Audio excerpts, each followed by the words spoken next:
Assalamualaikum warahmatullahi wabarakatuh. Hari ini anak-anak kita bertemu lagi dengan pelajaran IPS. Yang hari ini akan dibahas adalah pemanfaatan kenampakan alam daratan dan perairan. Jadi anak-anak akan melihat kenampakan alam daratan dan perairan yang dapat dimanfaatkan oleh manusia tentunya ya. Nah, yang kita akan bahas yaitu kenampakan alam daratan dulu. Yaitu yang pertama adalah pantai. Pantai dapat dimanfaatkan untuk pembuatan garam, objek wisata, pelabuhan, dan perkebunan kelapa. Kemudian yang kedua, dataran rendah.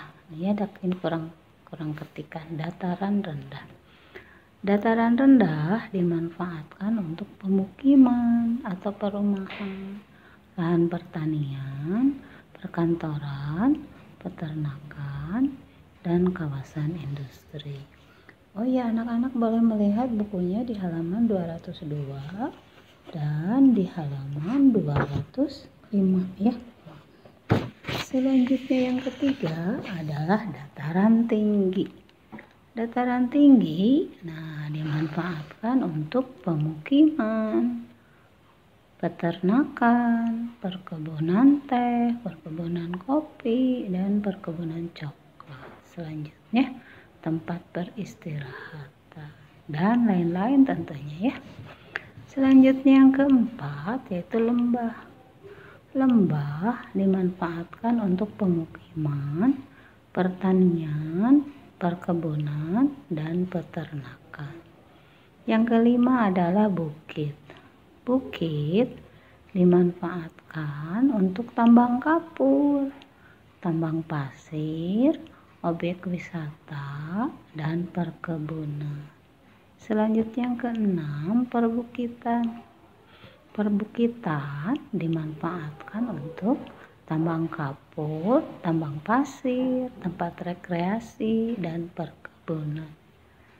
Yang ketujuh adalah gunung. Gunung dimanfaatkan untuk objek wisata. Tuh banyak pergi ke gunung karena memang di sana banyak pepohonan sehingga sumber oksigennya bagus. Jadi kita ke gunung untuk selain melihat pegunungan, seperti gunung berapi itu melihat kawah, juga kita bisa menghirup udara segar sebelum sampai ke gunungnya ya, karena banyak pohon-pohon di sekitar. Selanjutnya gunung juga dimanfaatkan untuk lahan pertanian, tambang belerang, dan perlindungan hewan serta tumbuhan ya, karena banyak hewan tinggal di pegunungan, seperti misalnya hewan yang dilindungi, misalnya apa ya? Kalau di Jawa ada macan ya, atau harimau. Kalau di Bali ada burung jalak misalnya.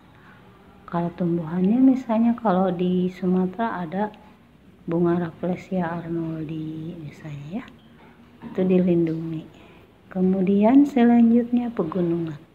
Pegunungan dapat dimanfaatkan untuk objek wisata, pertanian, sumber tambang, penyimpangan kandungan air. Jadi di pegunungan dan gunung juga itu tempat penyimpanan kandungan air dan tempat pendakian serta rekreasi. Itu banyak pergi ke gunung untuk mendaki ya.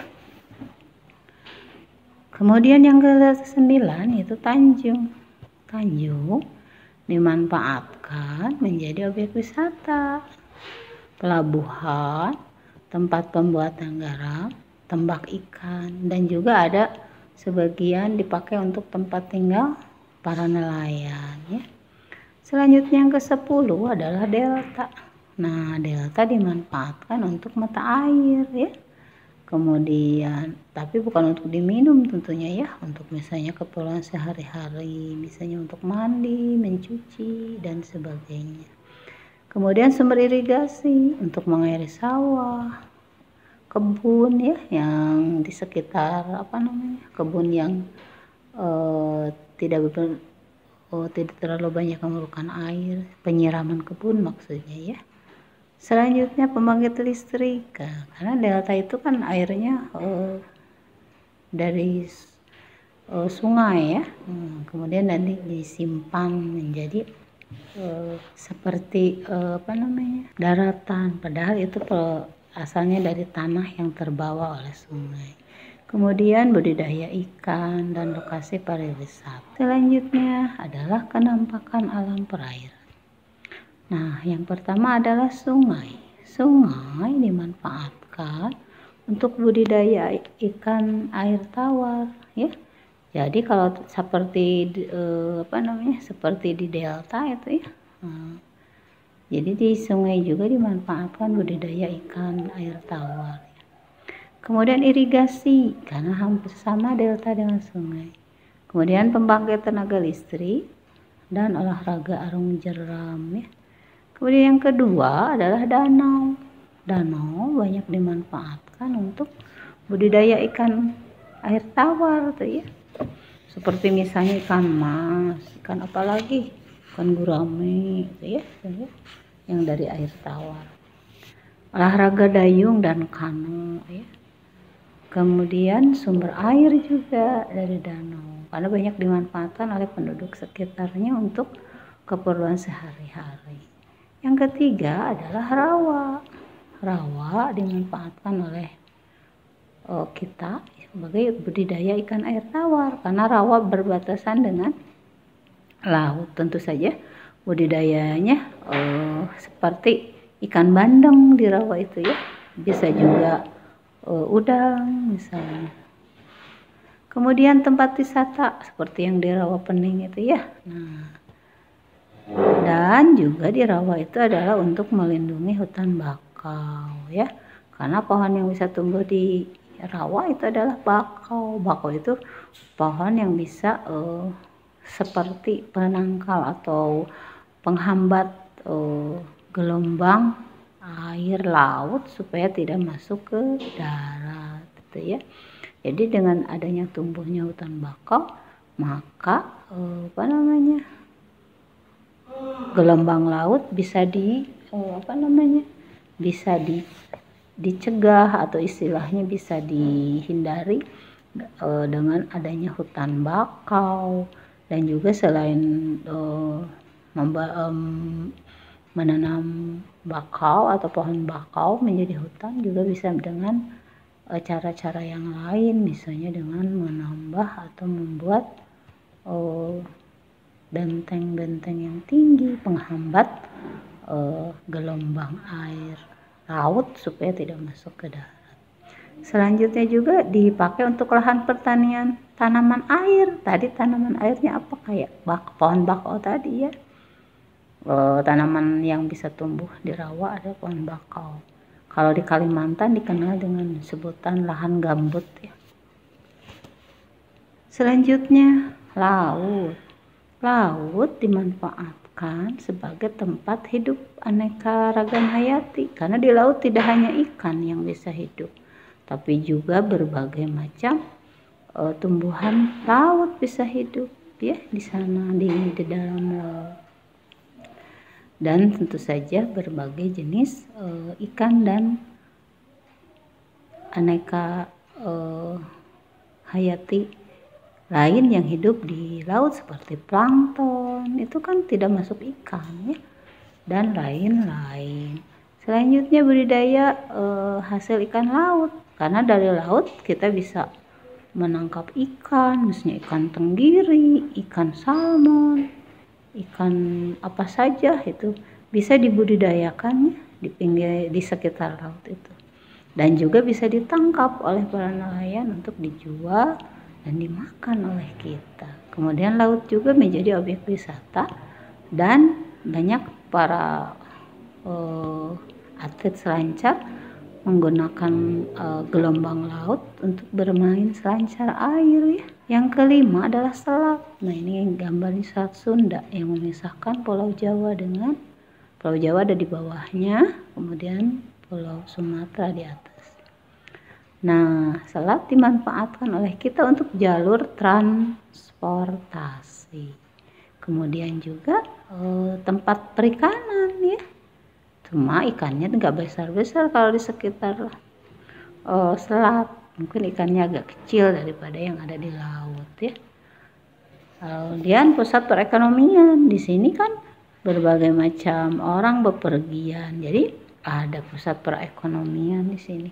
Misalnya ada perdagangan, kemudian ada juga apalagi penjual ya, perdagangannya ada penjualan pakaian, ada penjualan makanan, ada penjualan air minum dan sebagainya.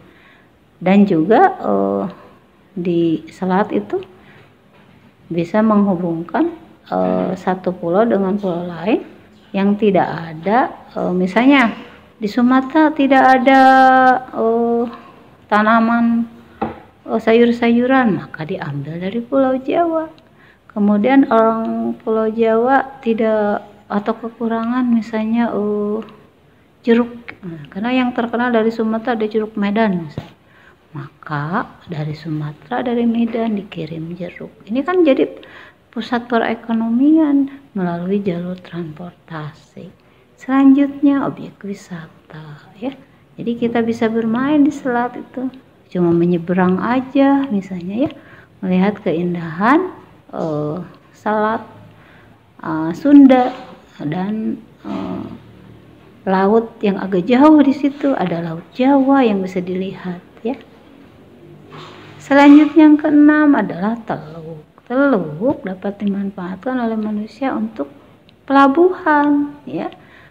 Bagi nelayan itu teluk untuk berlabuh. Kapal-kapal yang sudah pergi melaut maka berlabuhnya di teluk.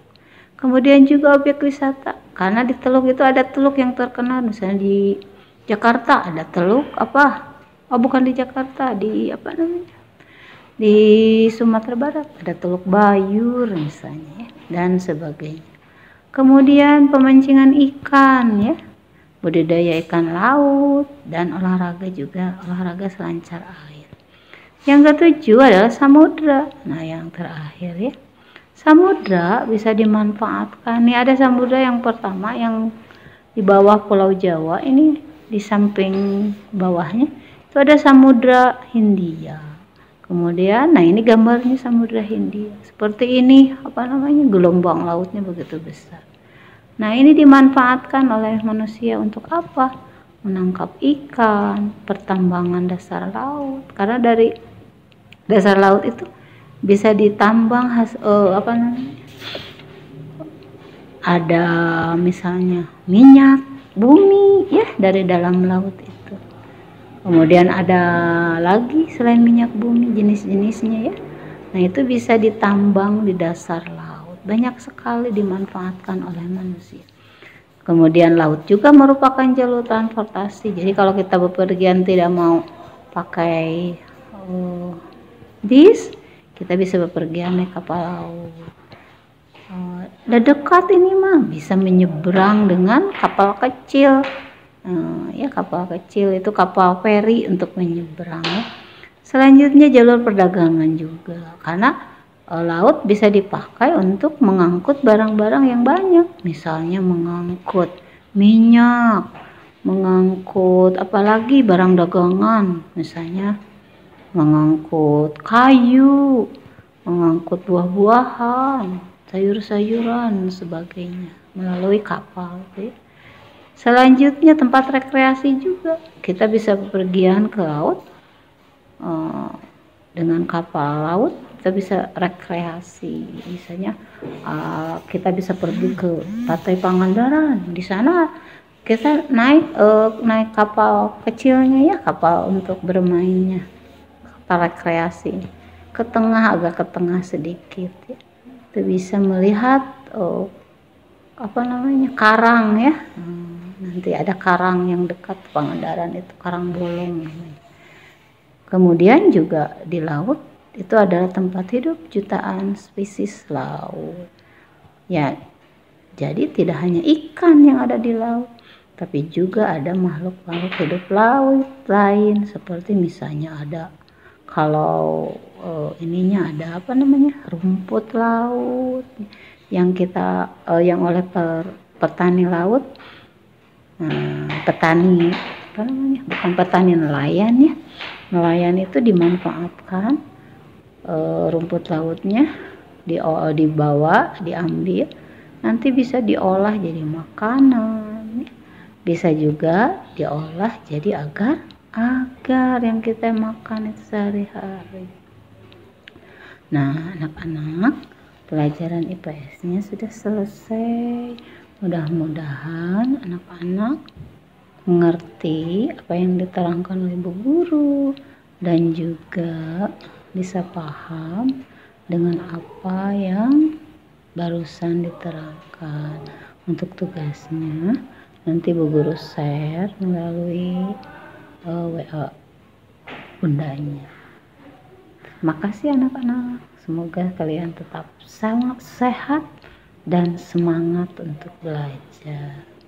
Assalamualaikum warahmatullahi wabarakatuh.